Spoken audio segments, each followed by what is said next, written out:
Jouni tässä, tervehdys. Ja mukavaa, että oot päässyt katselemaan. Tänään tarkoitus puhua muutamalla sanalla motivaatiosta tai oikeastaan siitä, että mitä sen käsitteen takana on. Eli kun me käyttäydytään, niin miksi me käyttäydytään niin kuin me käyttäydytään. Että kaipa sillä joku mieli on ja jotain tarkoitusta varten me tehdään asioita. Ihan ensinnä tietysti oikein hyvää marraskuuta. Kun mä kattelen tästä tuonne ikkunasta ulos, niin ainakin täällä Lahdessa niin on koko yön ja aamun niin sadellut lunta hiljaksi eikä välillä ilmeisesti ihan hiljaakaan. Että kyllä sitä on ihan hyviäkin pikkukinoksia tuohon jo muodostunut. Tänä aamuna lähdin nuorempia lapsia viemään 7 tuohon kadun varteen koulutaksia odotteleen, niin ihan semmoinen ihme juttu kävi mulla, että mä olin siinä niin kuin aika äkäisenä, että täytyy tänään niin kuin jossain vaiheessa iltapäivää yrittää ehtiä tehdä nuo lumityöt. Ja sitten mä sainkin semmoisen inspiksen, että mäpä teen ne saman tien pois. No mitähän motivaatio tässä nyt mahtoi olla takana?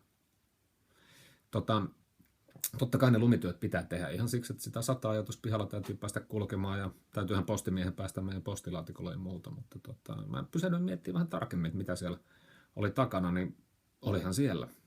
Yksi oli tietysti esimerkiksi se, että tulihan siinä mukava hiki ja kiva startti päivää. Oli itse asiassa tosi reipas olo tehdä jotain muita duuneja sitten kun tuli tänne sisään ja nappasi kupillisen kahvia. Toinen varmaan on se, että kyllä mä halusin niin kuin näyttää myös hyvältä niin kuin naapureiden silmissä. Tämmöinen jännä itsearvostuksen ja sellaisen kysymys, että onhan se hienoa ajatella, että noin tsiikaa, että vau, tuolla se pyyhkii pihaa puhtaaksi niin kuin 7 aamulla, että jopa on jätkä. No ei sillä nyt oikeasti ihan älyttömästi ole merkitystä mun elämässä, että jos näkisitte tämän meidän pihan noin muuten, niin tietäisitte, että se ei ole mulla missään mun prioriteettilistan ykkösenä, niin kuoputella tuolla. Ja sitten vaimo oli lähdössä töihin, ja sen auto oli tietenkin ihan tuossa lumen peitossa, niin mä niin kuin kilttinä poikana, niin mä putsasin sen lumesta. Eli siinä oli myös tämmöinen rakkauden ja kuulumisen kokemus myös, että mä halusin, että vaimon on kiva lähteä töihin, ja se kyllä oli tosi iloinen siitä, että se pääsi hyppäämään. Mä laitoin käyntiinkin se sille valmiiksi, että jo silleen puolilämpimään autoa, ja hurestelen sillä omaan duuniinsa. Eli oikeastaan tässä jo ihan muutamalla esimerkillä niin sai ajateltua, että mikä kaikki asiat mua nyt oikeastaan motivoi tuommoiseen yhteen juttuun. Ja itse asiassa kaikessa meidän käyttäytymisessä on tällaisia tekijöitä. Me voidaan niin kuin lähteä siitä, että niitä on itse asiassa 5. 5 semmoista perustarvetta jokaisella ihmisellä, mitä me pyritään meidän käyttäytymisellä aina jokainen omalla tavallamme sitten niin kuin tyydyttämään. Ensimmäinen niistä on oikeastaan just tämä rakkauden ja kuulumisen kokemus. Eli meillä on kaikilla tarve kuulua johonkin, rakastaa ja tulla rakastetuksi.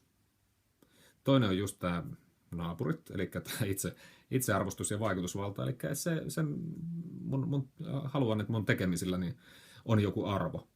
Ja mulla on vaikutusvaltaa myös omiin tekemisiin. Ja yleensähän se palaute tulee niin kuin sitten muiden ihmissuhteiden kautta.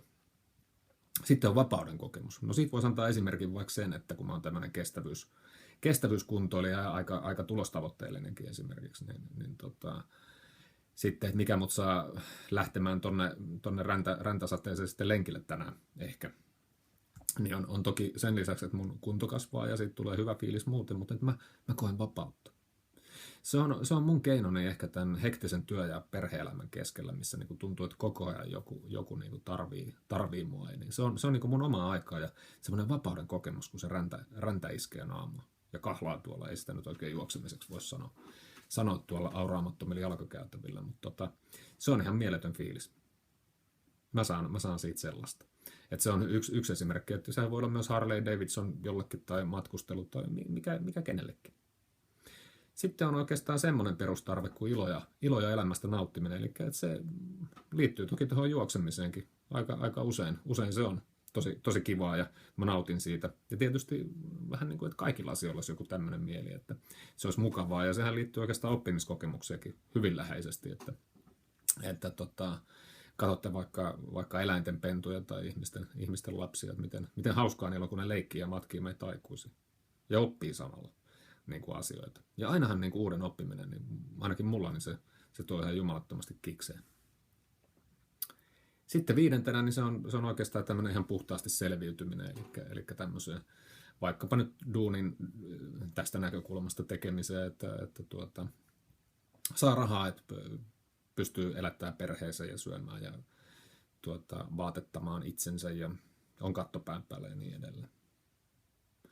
Ja kuten niin kuin varmaan oivallatte, niin yksi asia voi täyttää aika monta näistä. Vaikkapa nyt työnteko, niin sehän voi olla hauskaa, se voi olla itsearvostusta nostavaa, siinä voi olla hyvässä tiimissä sitä rakkauden ja kuulumisen kokemusta ja sitten toisaalta niin se auttaa siihen selviytymiseen, eli että saa sitä rahaa ja muuta. Mutta tällaiset tekijät vaikuttaa itse asiassa, nämä on niitä, mistä niin kuin meidän motivaatiokäyttäytyminen lähtee. Et perinteisesti motivaatio nähdään semmoisen eräänlaisena käyttövoimana, eli että ihmisillä ja eläimillä ja oikeastaan aika pienilläkin eliöillä, joilla ei ole niin semmoista ehkä tietoista toimintaa, niin nähdään, että siinä on joku motivaatio, kun ne tekee jotakin. Ja yleensä sillä on tämmöinen hengissä pysymisen, elon jäämisen merkitys. Mutta meillä ihmisillä, niin se meidän käyttäytyminen, niin uskokaa tai älkää, niin se on aina valittu. Aina me tehdään joku valinta tehdä tietyllä tavalla, vaikka useinhan se on semmoista reaktiivista se toiminta, tai semmoista reaktiivisen kaltaista, että kun joku vaikka uhkaa meitä, niin me toimitaan. Mutta kyllä me se itse asiassa me tehdään joku valinta, että aina meillä on myös mahdollisuus toimia toisin. Tietysti tuntuu hullulta, että jos mä nyt tuon tuolla lenkillä ja joku mua puukolla jahtaa, niin kyllä siinä on aika fiksu valinta on lähteä juokseen karkuun, kun jäädä paikalleen seisomaan, että osuukohan se nyt muuhun vai ei. Mutta valinta se on joka tapauksessa sekin. Ja tietysti mikä tärkeintä, niin me aina voidaan valita meidän suhdeasioihin. Et niin kuin yksi tämmöinen suhteellisen kuuluisa ajattelija, voin joskus kertoa siitä enemmän, niin on sanonut, että meidän onnellisuutemme ja hyvinvointimme ei ole kiinni siitä niin ulkoisista tekijöistä, vaan meidän suhteestamme niihin. Ja mä oon kyllä aika samaa mieltä. Et voi olla vaikka minkälainen räntäsade ja voi olla vaikka mitä, mutta miten me suhtaudutaan tähän asiaan, niin se on se ratkaiseva. Se hymy tulee sisältäpäin. Nyt mä harhaudun ehkä aika kauas tuosta motivaatiostakin jo tästä pikkuhiljaa, mutta tietyllä tavalla liittyy tähän asiaan. Ja miten me motivoidutaan sitten eri asioihin tai ollaan motivoitumatta, niin tietysti meillä on aika paljon semmoisia henkilökohtaisia uskomuksia, jotka on itse asiassa todella vallitsevia, että miten me niin kuin maailma nähdään ja koetaan se informaatio, mitä me saadaan muilta ihmisiltä ja ylipäänsä.